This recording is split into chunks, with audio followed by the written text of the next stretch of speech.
所以佢介紹嗰啲餐廳我係唔會去嘅，唔好話拍唔拍片。係啊，呢黑社會餐廳嚟嘅，就係咯，根本就係咩事啊？我想問下，即係佢接觸嗰啲都係黑社會餐廳嚟，佢呢個咁嘅黑社會嘅人去接觸人哋黑社會，即係變相嗰啲叫黑社會生意圈。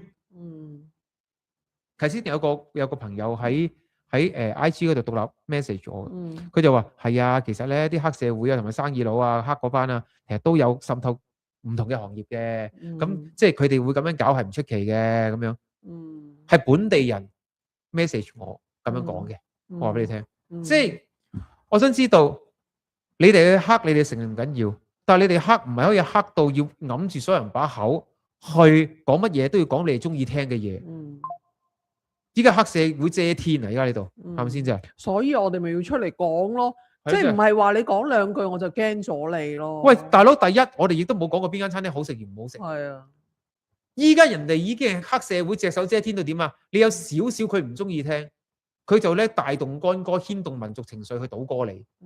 佢直頭係好似隻手遮天嘅，係咪先就係咁講？我都唔明點解啲餐廳都唔睇清楚，可能佢覺得佢平啲唔出名，就揾佢做就算數。可能係啦。喂，大佬，你有冇睇清楚你揾緊咩人做嘢㗎？其實係咪先真係？